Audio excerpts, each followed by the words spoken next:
Bienvenue dans l'ère de la guerre informationnelle. Le meilleur exemple de notre propos, c'est l'histoire du missile israélien qui aurait touché un hôpital dans la bande de Gaza, tuant entre 200 et 800 civils. Ça dépend des sources. Ni une ni deux, la majeure partie de la presse internationale et tous les partisans de la cause palestinienne, dont des responsables politiques de la France insoumise, se sont saisis de l'information, une occasion trop belle pour tacler l'État hébreu.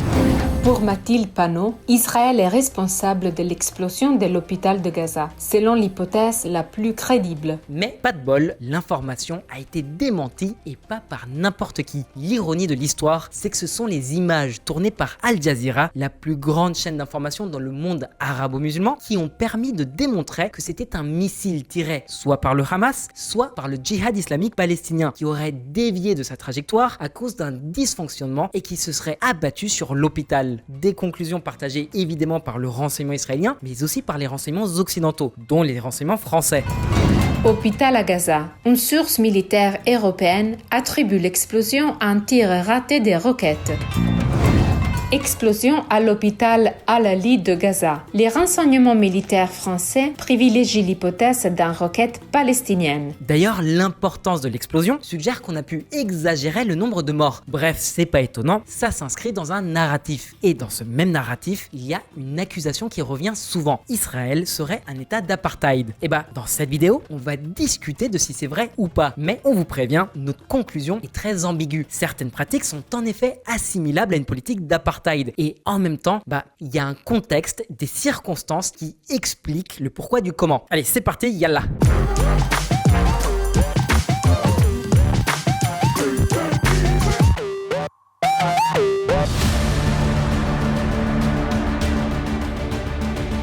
Depuis l'attaque terroriste du Hamas le 7 octobre dernier, le monde entier a les yeux rivés sur Israël et la Palestine. On a tout entendu et son contraire. D'importants dirigeants comme Biden, Macron, Ursula von der Leyen ou le chancelier allemand Olaf Scholz ont manifesté leur soutien aux Israéliens et à leur droit à se défendre, tout en appelant au calme et à la retenue ainsi qu'au respect des conventions internationales. Mais on a aussi vu des partis politiques comme la France insoumise jouer sur la sémantique pour satisfaire un électorat pro-palestinien. Bon, c'est un peu une généralisation, mais globalement, que ce soit par conviction ou par affiliation religieuse, les Français de confession musulmane croient généralement la version du Hamas, tandis que ceux de confession juive croient plutôt à celle d'Israël. On a aussi assisté à d'immenses rassemblements dans les rues de Londres en faveur du Hamas. On a aussi vu des croix gammées taguées sur des commerces juifs à Berlin, une explosion du nombre d'actes antisémites partout en France et même l'incendie d'une synagogue en Tunisie. Et finalement, plein d'organisations internationales et d'ONG comme Amnesty International ou Human Rights Watch qui condamnent la riposte israélienne, c'est-à-dire des bombardements qui font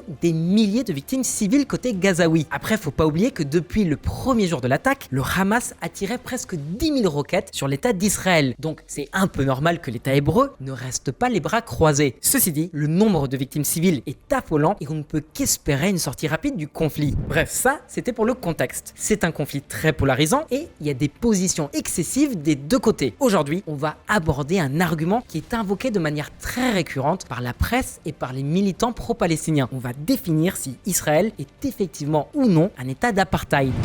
L'apartheid d'Israël contre les Palestiniens, un système de domination cruel et un crime contre l'humanité. Plusieurs organisations de défense des droits de l'homme comme Amnesty International considèrent qu'Israël a des pratiques ségrégationnistes et discriminatoires à l'égard du peuple palestinien. En gros, un système d'apartheid. Alors, les Palestiniens, justement, ils vivent dans deux territoires séparés, la bande de Gaza à l'ouest et la Cisjordanie à l'est. 2 100 000 Palestiniens vivent à Gaza contre 2 800 000 en Cisjordanie, qui partagent le territoire avec 700 000 colons israéliens. Alors, ces deux territoires, ils ont des problèmes différents et bien spécifiques à leur situation. Déjà, c'est Israël qui, jusqu'au 7 octobre, fournissait à Gaza l'essentiel de son eau potable et de son électricité. Mais surtout, Gaza souffre d'un embargo israélien et égyptien sur son espace maritime et aérien. Et en même temps, quand les Israéliens avaient relâché les contrôles suite à leur retrait de Gaza en 2005, le Hamas en a profité pour faire entrer des tonnes de missiles et d'armes en tout genre. Donc tu m'étonnes qu'il y ait un contrôle strict sur les marchandises entrantes. Pour le reste, en période normale, parce qu'on ne peut pas vraiment parler de paix, les convois humanitaires, mais aussi les marchandises et les vivres alimentaires transitent toujours. Les Gazaouis aussi d'ailleurs, Ceux qui ont un visa de travail ont le droit de traverser la frontière avec Israël ou de décoller depuis l'aéroport Ben Gourion de Tel Aviv. Il y a aussi des Palestiniens qui partent se soigner dans les hôpitaux israéliens parce qu'il n'y a pas d'infrastructure de santé performante à Gaza. En fait, il n'y a pas du tout d'infrastructure efficace à Gaza, pas juste celle de santé. En plus, le taux de chômage, il y est très élevé, surtout chez les jeunes. Et un dernier point, le terme d'occupation israélienne ne peut pas s'appliquer car il faut savoir qu'il n'y a plus un seul colon ou soldat de Tsahal dans l'enclave palestinienne depuis 2005. Ensuite, le problème de la Cisjordanie, il diffère de celui de Gaza en ce sens qu'il y a bien une coexistence pas toujours pacifique entre colons israéliens et palestiniens. Enfin, ça dépend vraiment des moments parce que parfois ça dégénère avec des affrontements violents, voire des attaques armées des deux côtés. Parfois, l'armée israélienne organise des raids dans les villes palestiniennes pour capturer ou neutraliser les cibles militaires. Et parfois, ce sont des Palestiniens qui agressent les colons, souvent dans des attaques sans trop de gravité, mais aussi au travers d'attentats, comme ça a déjà été le cas ces derniers mois. Cisjordanie, la mère de 2 Israélo-Britanniques tués est décédée. 3 jours après avoir été la cible de tirs palestiniens, une mère de famille israélo-britannique est décédée. Elle avait perdu ses 2 filles dans cette même attaque. 2 frères juifs israéliens tués lors d'une fusillade terroriste au sud de Naplouse. Forcément que dans la foulée, les colons israéliens lancent des expéditions punitives contre les populations locales à coups de bâton et de bidons d'essence inflammables. Et c'est vrai que les forces d'occupation restent parfois impassibles face au déchaînement de violence. Les violences à Huwara ont été un pogrom, déplore un éminent général. Yehuda Fuchs a dénoncé le terrorisme des extrémistes juifs et averti que de futurs affrontements pourraient entraîner des victimes israéliennes. Vous remarquerez que c'est un article tiré d'un journal israélien et qu'il cite un cadre du haut commandement de Tsahal. Faut arrêter de penser que tous les Israéliens sont des extrémistes fous furieux. Bref, le problème avec ce conflit, c'est que c'est un cercle vicieux. Les agissements des colons israéliens ne sont pas systématiquement des réactions. Parfois, c'est l'inverse qui se produit. Ça arrive très souvent que les colons israéliens mènent des actions provocantes qui suscitent l'indignation et déclenchent un retour de bâton. Chaque déchaînement de violence en entraîne inévitablement un autre. En fonction de qui on écoute, on voudrait nous faire croire que les Israéliens provoquent la population palestinienne et vice-versa. La vérité, elle est beaucoup plus nuancée. Pour bien comprendre ce qui se joue entre les colons israéliens d'une part et les Palestiniens de l'autre, on va se pencher sur la racine du conflit. C'est une guerre idéologique de religion, certes, mais c'est avant tout un conflit territorial. Et le problème avec le territoire cisjordanien, c'est justement les implantations juives. En fait, les centres d'urbanisation palestiniens, ils sont dispersés dans un territoire très vaste et ils sont isolés entre eux par des espaces sous contrôle de l'armée israélienne. Autrement dit, si un Palestinien de Cisjordanie veut aller de Bethléem à Hébron, il doit traverser des zones sous contrôle israélien. Et comme il y a une occupation militaire de ces territoires, ces routes, elles sont barrées de checkpoints et de barrages. Un déplacement qui prenait autrefois 15 minutes peut aujourd'hui représenter plus de 2 heures, surtout depuis la construction du mur de séparation. Et selon le positionnement de votre interlocuteur, le mur porte un nom différent. Les Israéliens l'appellent la barrière de sécurité. Les pro-palestiniens l'appellent le mur de la honte ou le mur de l'apartheid. Bref, il suit de très près le tracé de la ligne de démarcation de 1967, la fameuse ligne verte, même si parfois elle dépasse les contours de cette frontière. Alors pourquoi elle dépasse ? En fait, pour aller s'enrouler autour des colonies israéliennes à proximité immédiate, ce qui résulte de facto à une annexion des territoires palestiniens traversés par le mur et qui se retrouve du côté israélien. Haut de 7 à 8 mètres, le béton est renforcé par des barbelés et des postes de sécurité pour surveiller les environs. Une frontière quoi, comme le mur qui séparait l'Europe de l'Est de l'Europe de l'Ouest durant la guerre froide ou le mur que Trump veut continuer de construire à la frontière sud des États-Unis avec le Mexique. Le mur, il n'a pas été construit pour nuire aux Palestiniens, mais pour protéger la population civile israélienne. En fait, la décision de construire ce mur a été prise après la mort de plus de 800 Israéliens dans des attentats terroristes commis par des militants palestiniens qui réussissaient à s'infiltrer sur le territoire israélien. Mais du coup, on va pas se mentir, forcément que ça a un impact sur les populations locales. Ça limite la mobilité professionnelle, les libertés individuelles et ça crée à juste titre un sentiment de spoliation et de discrimination au sein de la population affectée, c'est-à-dire les Palestiniens. Plusieurs ONG comparent les conditions de vie des Palestiniens de Cisjordanie à la captivité, une société de flicage permanent. C'est juste consternant que l'on s'en indigne quand ça concerne les Palestiniens, mais ça n'empêche que des régimes arabo-musulmans aient d'excellentes relations avec la Chine malgré le traitement infligé aux Ouïghours, l'ethnie musulmane du Xinjiang. Mais ce qui peut paraître encore plus une injustice, et une fois de plus à juste titre, c'est que les Israéliens ont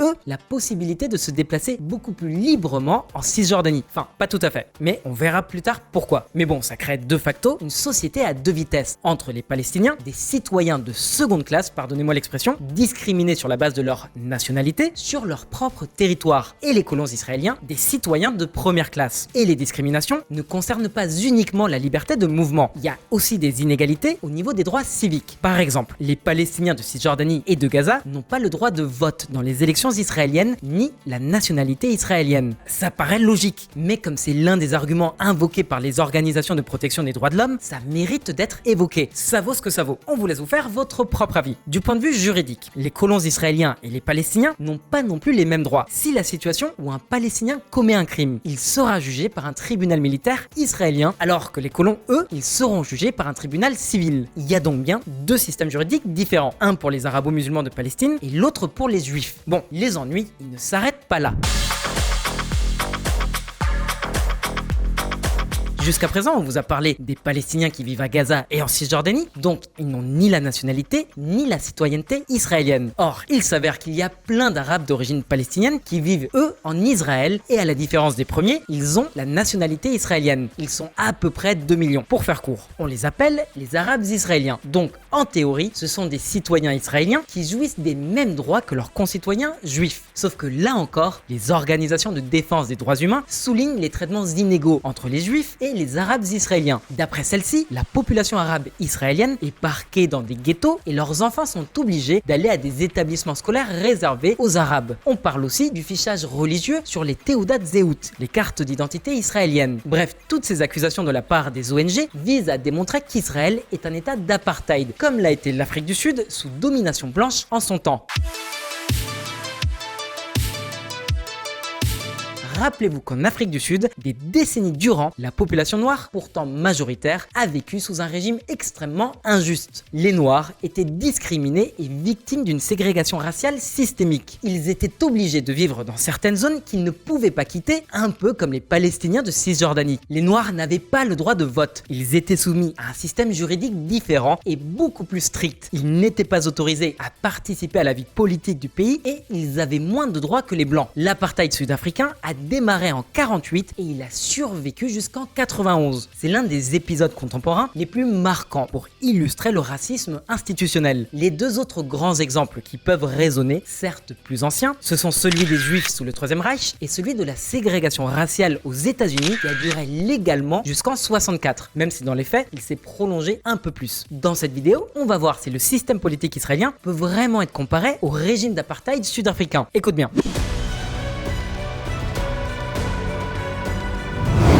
Dans les territoires occupés, c'est compliqué.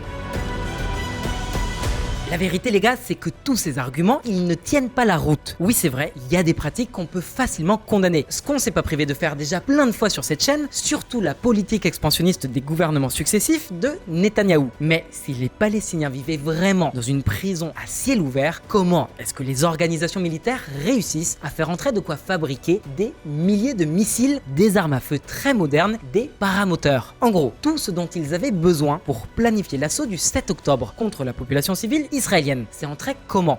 Des tunnels construits en grande partie grâce au financement de l'Europe et du Qatar, les principaux bailleurs de fonds de Gaza. Une bonne proportion de ces fonds est déviée et sert à financer des réseaux souterrains. L'achat d'armement et ce qu'il reste, ce sont les hauts dirigeants qui vivent dans des villas de luxe au Qatar qui l'empochent. Tu m'étonnes que la population gazaoui ne voit pas ses conditions de vie s'améliorer avec des dirigeants aussi corrompus qui, depuis le confort de leur villa au Qatar, leur demandent de ne pas céder face à l'oppresseur israélien et de ne pas fuir les bombardements. Bref, côté cisjordanien, c'est légèrement différent. Mercredi, Israël a augmenté de 20 000 le nombre de permis de travail délivrés aux Palestiniens de Cisjordanie souhaitant travailler en Israël à 120 000. Tous les jours, des dizaines de milliers de Palestiniens de Cisjordanie traversent les postes frontières israéliens pour gagner leur vie de l'autre côté du mur. Et tous les ans, ce nombre augmente. Alors évidemment, c'est pas de la charité, ça répond à des besoins israéliens. Mais la séparation absolue entre Israéliens et Palestiniens, c'est moyennement vrai. Les Palestiniens jugés dignes de confiance peuvent se déplacer et travailler en Israël comme n'importe quel autre travailleur sur le territoire israélien. Malheureusement, le niveau de préparation des attaques du 7 octobre suggère qu'elles ont été réalisées à partir de renseignements collectés directement sur le terrain. Ils savaient combien il y avait d'habitants dans les kibbutzim, dans quel bâtiment chercher, etc., etc. Ces informations, les terroristes n'ont pu les obtenir que grâce à des informateurs, c'est-à-dire des Palestiniens autorisés à travailler en Israël. Alors d'accord, on ne sait pas si ces informations ont été données volontairement ou sous la menace, mais on a malgré tout trouvé des visas de travail sur certaines des dépouilles des terroristes. Donc ça va forcer les autorités israéliennes à être beaucoup plus vigilantes lorsqu'il faudra renouveler les permis ou en accorder de nouveaux, ce qui pénalisera la population palestinienne. Mais ça, le Hamas, il en a mais alors rien à foutre. Au contraire même, moins les Palestiniens auront d'emplois en Israël et de revenus, plus ils seront en situation de désespoir et de précarité et donc plus tentés par des discours radicaux.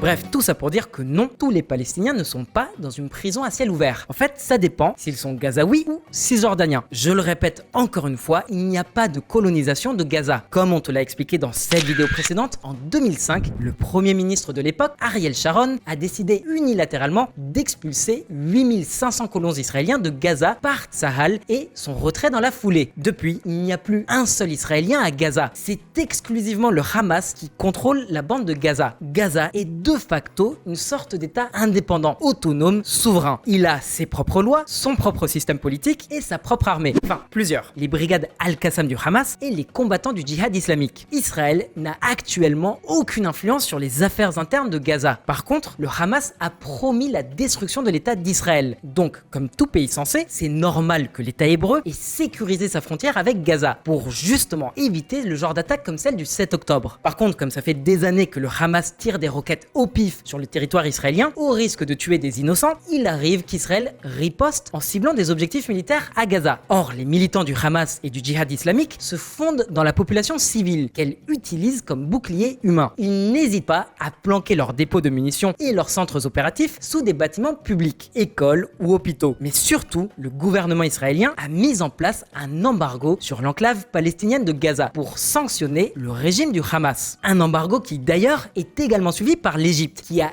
elle aussi bien compris la nécessité de verrouiller sa propre frontière avec Gaza. Une frontière avec un seul point de passage, Rafah. Sauf que l'embargo égyptien, personne n'en parle. En fait, l'Égypte n'a pas du tout envie d'accueillir des centaines de milliers de réfugiés, surtout si le leadership politique est proche des frères musulmans, les pires ennemis du régime de Al-Sisi. Bref, quand bien même il y a des sanctions commerciales contre le régime du Hamas, entre les centaines de millions de dollars que la bande de Gaza reçoit en aide et le retrait total du territoire par les Israéliens, le terme d'apartheid n'est pas vraiment approprié pour décrire la situation à Gaza. Gaza qui est, on le rappelle, un état de facto. La seule différence, c'est qu'il n'est pas reconnu au niveau international, un peu comme l'Abkhazie-Ossétie du Sud en Géorgie ou même Taïwan. Ok, maintenant, la Cisjordanie. Là, on va pas vous mentir, c'est compliqué. On t'en parlait déjà dans cette vidéo, depuis 1993 et la signature des accords d'Oslo. Le territoire de Cisjordanie est divisé en 3 catégories. Il y a les zones A et B que vous voyez en blanc sur la carte. C'est là que vivent 95% des Palestiniens de Cisjordanie. Ces espaces sont dirigés par l'autorité palestinienne, élue démocratiquement par les Palestiniens en 2006. Ouais, ça remonte. Bref, dans les zones A et B, les Palestiniens ont leurs propres tribunaux, leur propre système de santé, leur système scolaire, leurs universités. Bref, ça marche comme dans un pays normal. La différence entre les zones A et les zones B, c'est que la zone B est soumise à un régime hybride. C'est l'autorité palestinienne qui dirige, mais c'est l'armée israélienne qui assure l'ordre, avec le soutien des forces de sécurité palestiniennes. En revanche, dans les faits, il arrive aux forces de sécurité israéliennes d'intervenir dans les zones A pour neutraliser des cibles terroristes, qu'elles appartiennent au Hamas, au djihad djihad islamique palestinien ou à la fosse aux lions ou encore à d'autres groupes de résistance armée. Mais mis à part ces interventions ponctuelles, les Israéliens ne mettent pas les pieds en zone A. Bref, les Palestiniens des zones A et B de Cisjordanie vivent aussi dans un simili-état de facto, avec tous les attributs indispensables comme leur propre système juridique, leur propre gouvernement et leur propre force de sécurité. Un territoire, une langue, les 3 branches du pouvoir, un état quoi. Là où il y a effectivement une nuance à apporter, c'est pour les territoires de la zone C. Techniquement, ces territoires sont palestiniens, mais les accords d'Oslo de 93 prévoient qu'ils seraient placés temporairement sous contrôle israélien. Après, seuls 5% des Palestiniens de Cisjordanie habitent en zone C, mais effectivement, ces 5% sont soumis à un système juridique différent. Si un Palestinien commet un crime en zone C, il sera jugé par un tribunal militaire israélien. En revanche, si c'est un colon israélien qui commet un crime, il sera toujours jugé selon les règles du tribunal militaire, mais avec le corpus de loi civile en plus pour protéger ses droits en tant que citoyen israélien. Ou alors, l'inculpé peut aussi décider d'être jugé en Israël par un tribunal compétent, ce qui, aux yeux de certains, lui donne un certain avantage car les tribunaux israéliens seraient plus cléments. Donc il y a effectivement une différence de traitement du point de vue juridique. Alors, faut se poser la question, pourquoi est-ce que cette différenciation a lieu? Mais selon des ONG comme Amnesty International, c'est pour des raisons discriminatoires. Sauf que si on raisonne du point de vue juridique, on vous rappelle que la zone C, elle est un territoire palestinien, sous occupation militaire. Ce ne sont pas des territoires israéliens, donc c'est logique que ce ne soit pas des tribunaux civils israéliens qui jugent les Palestiniens, sinon ça reviendrait de facto à une annexion. Après, effectivement, le point qui dérange, c'est que les colons israéliens soient jugés par un autre tribunal. Si le gouvernement israélien allait jusqu'au bout de sa logique, il devrait juger les colons israéliens inculpés pour un crime par un tribunal militaire. À partir de ce moment-là, il pourrait neutraliser les accusations d'apartheid une bonne fois pour toutes. Mais tant qu'il existe un traitement juridique différencié entre Palestiniens et Israéliens, la situation, elle est très ambiguë et donne du crédit à ceux qui accusent l'État israélien d'avoir adopté des pratiques d'apartheid. Et en même temps, ça arrange les gouvernements israéliens de ces 30 dernières années de maintenir le contrôle militaire sur la Cisjordanie parce que ça leur permet de continuer l'expansion des implantations juives en Judée-Samarie. Rappelez-vous que pour les extrémistes alliés de Netanyahou, comme la Cisjordanie correspond au territoire biblique de la Judée-Samarie, cette occupation est tout à fait légitime, car elle revient à reconquérir des territoires qui étaient le foyer historique des Juifs. Ça, c'est l'argument religieux. Après, dans la pratique, ce serait un suicide politique pour Netanyahou et tous les autres gouvernements d'extrême droite que de se retirer de Cisjordanie et d'en laisser le contrôle à l'autorité palestinienne. Pour 2 raisons. La première, c'est que ça a déjà été fait et que la Cisjordanie a servi de tremplin aux pays arabes et aux militants de la libération de la Palestine pour attaquer l'État hébreu. L'armée israélienne occupe la zone C de la Cisjordanie pour créer une sorte de zone tampon entre la zone A et B et le territoire israélien. Et ensuite, la deuxième raison, c'est pour des questions électorales tout simplement. Une grosse partie de l'électorat de l'extrême droite israélienne, c'est des colons israéliens. Si Netanyahou décidait comme Ariel Sharon l'avait fait en son temps, du jour au lendemain, d'annoncer le désengagement de l'armée israélienne en zone C, il perdrait immédiatement l'appui des autres membres de son cabinet et le soutien de l'électorat. Du coup, la coalition, elle volerait en éclats. N'empêche qu'au regard du droit international, la colonisation israélienne de la Cisjordanie représente une grave violation.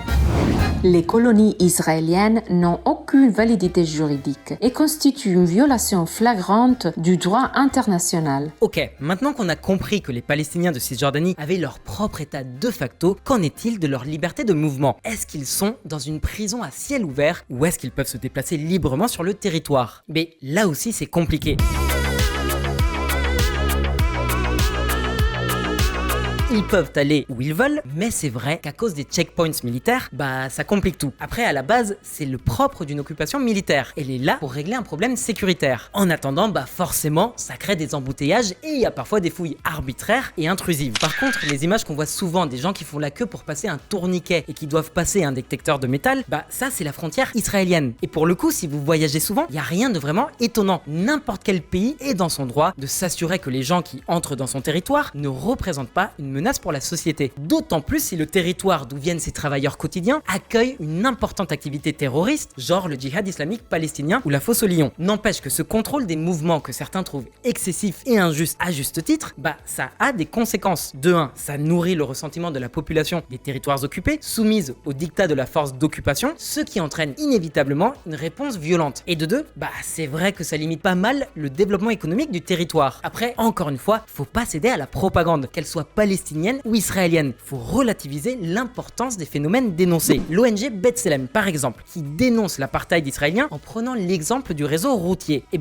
sur les près de 4700 km de routes bitumées en Cisjordanie, il n'y en a que 40 qui sont réservés effectivement aux véhicules israéliens. On parle de même pas 1% du réseau routier cisjordanien. Et ces 40 km de tronçons d'autoroute, ils sont pas interdits aux Palestiniens par gaieté de cœur, mais pour des questions sécuritaires. D'ailleurs, tout comme l'accès aux implantations israéliennes en zone C. En gros, seuls les Cisjordaniens qui ont un permis de travail ont le droit d'entrer dans ces implantations. Cet accès restreint, toujours selon des ONG comme Amnesty International, constituerait une discrimination envers la population palestinienne. Mais les autorités israéliennes se défendent en invoquant les risques sécuritaires. Ce qui est vrai en soi, vu qu'il y a déjà eu des attaques mortelles ciblant des colonies israéliennes. Et les événements du 7 octobre dernier leur donnent raison, vu que l'attaque a été coordonnée à partir des renseignements glanés par des travailleurs palestiniens ayant eu accès aux kibbutzim visés. Un autre détail important, c'est que non seulement il y a un accès restreint des Palestiniens aux colonies juives de Cisjordanie, mais qu'en plus, les autorités israéliennes interdisent à tout citoyen israélien de se rendre dans des villes palestiniennes. Encore une fois, pour des questions de sécurité.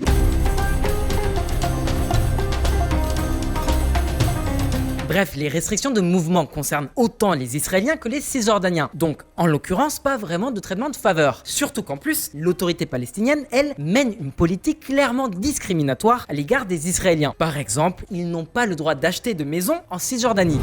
Abbas a imposé lundi une peine de travaux forcés à perpétuité à toute personne détournant, louant ou vendant des terres à un État ennemi ou à l'un de ses sujets. Si la Cisjordanie était réellement sous contrôle total et absolu de l'occupation militaire israélienne, vous pensez que ce genre de loi serait toujours en vigueur? Évidemment que non. Tout comme les accusations de génocide, ça tient pas la route. Il y a une occupation militaire, oui. Il y a des dérives et des bavures, certainement. Une complaisance des forces israéliennes envers les colons, absolument. Que l'État hébreu sécurise sa frontière avec la Cisjordanie, par exemple grâce au mur, ça fait partie des prérogatives de n'importe quel État, surtout quand il y a un risque pour sa population civile. Mais de là à parler d'apartheid, la réalité, elle est nettement plus nuancée. On voit souvent ce genre d'images circuler sur les réseaux sociaux où on voit un Palestinien s'opposer à un ou plusieurs soldats israéliens. On aimerait souligner que si c'est effectivement très courageux, ce genre de comportement ne serait pas toléré dans un régime d'apartheid ou dans une dictature militaire. Une agression, aussi légitime qu'elle soit, contre un représentant des forces de l'ordre ou un soldat dans certains pays, c'est une disparition forcée, une exécution extrajudiciaire, donc encore une fois, ça ressemble pas trop à un état d'apartheid. Faisons un exercice. Comparons la situation en Israël à celle des Sud-Africains, vu que c'est une critique si récurrente. Déjà en Afrique du Sud, l'apartheid reposait sur une idéologie raciale qui discriminait les Sud-Africains noirs. Ils étaient déshumanisés, ne pouvaient pas épouser de citoyens blancs ou créer leur propre entreprise. Ça allait même plus loin. Les noirs ne pouvaient pas utiliser les mêmes espaces publics que les blancs, genre les plages, les parcs, les transports et les écoles. La séparation qui existe aujourd'hui en Cisjordanie,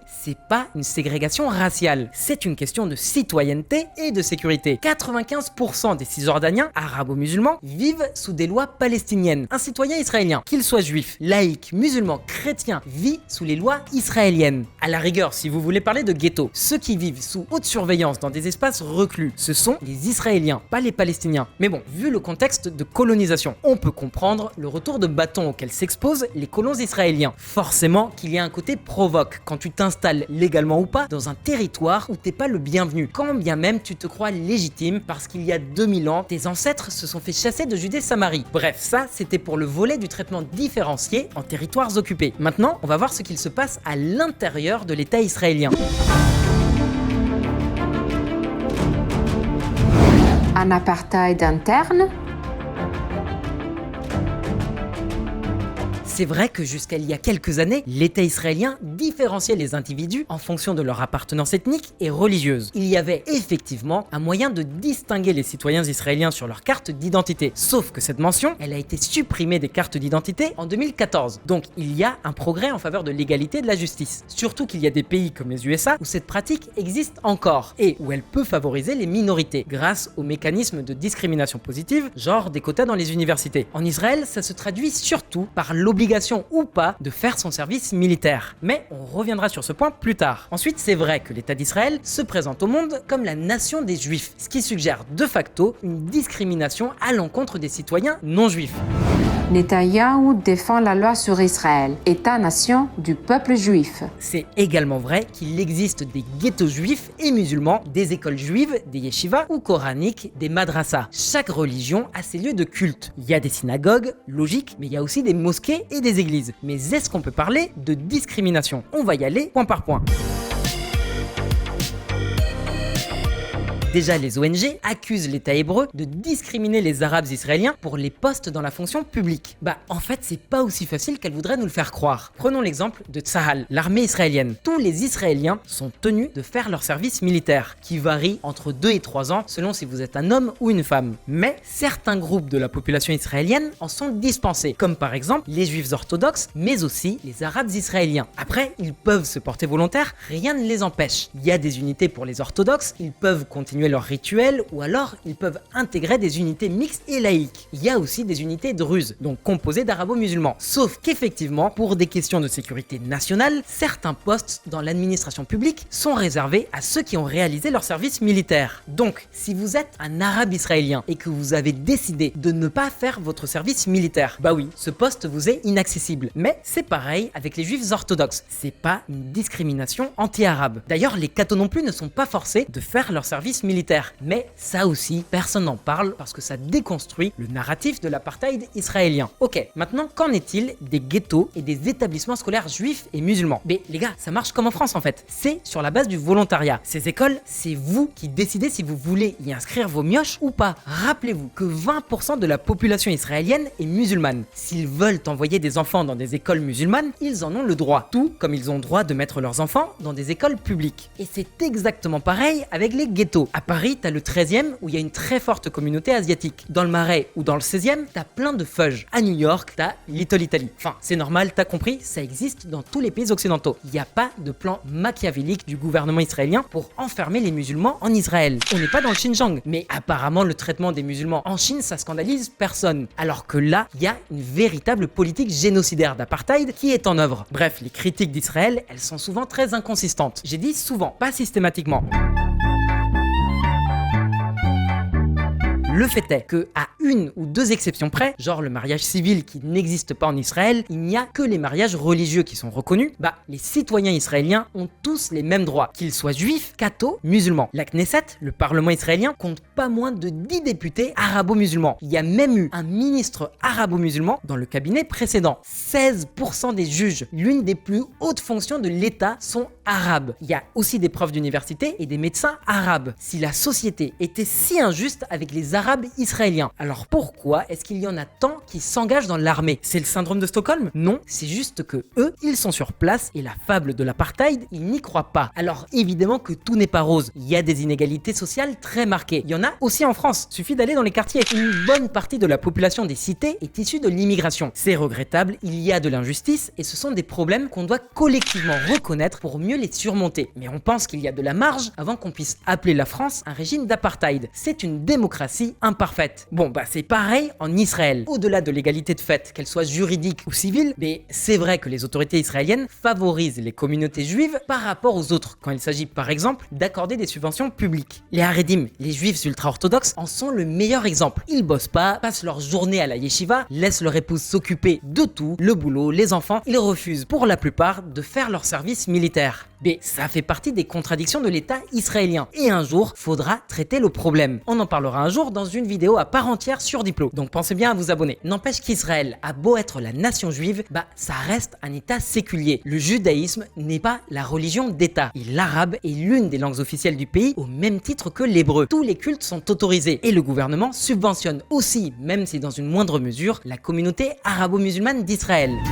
9 août 2023. Le premier ministre israélien Benjamin Netanyahou s'est engagé mercredi à débloquer au moins 54 millions de dollars pour les villes arabes. On peut aussi s'intéresser à sa politique migratoire. On constate qu'il y a énormément de travailleurs étrangers de pays qui sont pas forcément les bienvenus en Occident et qu'ils acceptent aussi de donner la citoyenneté israélienne pas uniquement aux juifs, mais aussi à leurs descendants, même si eux-mêmes ne sont pas juifs. Donc, la discrimination, la ségrégation systémique en Israël, elle n'existe pas vraiment. À Gaza non plus. vu qu'il n'y a pas d'occupation militaire. En Cisjordanie, mais comme on l'a vu, c'est un peu plus compliqué. Il y a effectivement des restrictions du fait de l'occupation militaire qui sont sans aucun doute très contraignantes et injustes. Mais de là à parler d'apartheid et de génocide, on s'emballe un peu. D'ailleurs, la croissance démographique en Cisjordanie et à Gaza ont tendance à démontrer le contraire. Par contre, on ne peut pas nier que l'État hébreu a usé et abusé de sa position dominante depuis des années. En vertu des accords d'Oslo, les autorités israéliennes auraient dû rendre à l'autorité palestinienne le contrôle de la zone C en Cisjordanie. La politique d'expansion des colonies doit cesser si les Israéliens espèrent un jour la paix avec leurs voisins. Très ponctuellement, les autorités israéliennes ordonnent la destruction de constructions sauvages par les colons israéliens, mais c'est loin d'être systématique. Mais encore une fois, ça ne suffit pas pour désigner le régime d'occupation israélien des territoires occupés de génocidaire et d'apartheid. Ok, maintenant, c'est à ton tour. À ton avis, que devrait faire le gouvernement israélien en Cisjordanie? Quels sont les arguments recevables pour qualifier le système politique israélien de régime d'apartheid? Est-ce que le qualificatif d'expansionnisme colonial ne serait pas juste plus approprié? Dis-nous ce que tu en penses dans les commentaires. Oublie pas de t'abonner et de faire tourner à tes potes. Merci et à la prochaine.